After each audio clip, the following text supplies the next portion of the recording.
inspiration ninyo for this album? Well, sa ikasampung taon namin, nung nagsimula kami magsulat ng kanta, naramdaman namin na yung mga songs namin ay palaging nandun sa gitna. Mga almost in love, almost heartbroken, almost a yes but not quite. And na-realize namin, marahil maraming mga kagaya namin na they will find themselves in the middle of something, a venture, a career, a middle of a situation. So, gusto namin mamarkahan yung aming 10th year by helping people cross over to the next chapter of their lives if they find themselves in the middle. And that is the inspiration of the whole album. It's really telling people that naiintindihan namin sila, na nakaka-relate kami sa mga pinagdadaanan nila. Pero it doesn't end there. We will ask them to move forward, to take that next step. And that's what we did today.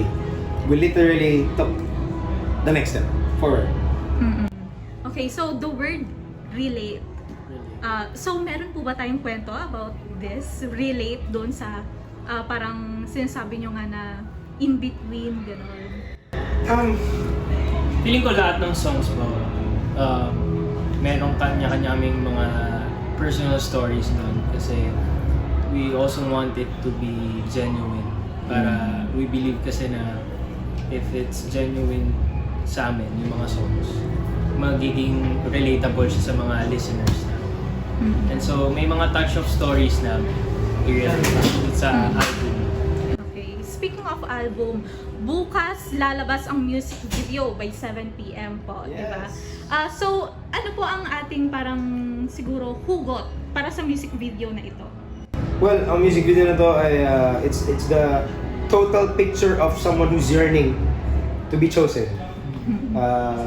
Dahil di ba, totoo naman, kadalasan kung sino yung mga nagmamahal ng tunay, sino din yung hindi napipili, na-friendzone or na-taken for granted.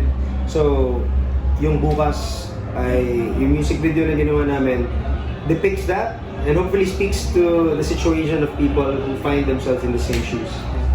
So, ano po ba ang masasabi niyo sa fans for this music video? Kung ano ba yung dapat nilang i-expect? May kakaiba ba dito? Una, grateful kami sa mga fans namin, Juanistas, and fans din ng Bresneer, ni Brent tsaka ni Esneer. Isa lang masasabi namin, may plot twist.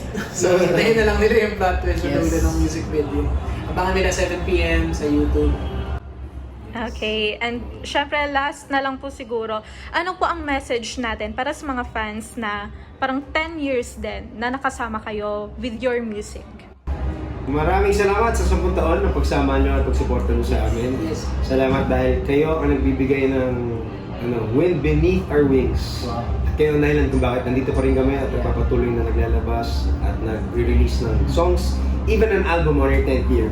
So sana hanggang sa ika-25th, hanggang sa 50th namin ay makasama namin kayo. And we're very grateful for your love and support. Maraming salamat, Juanistas.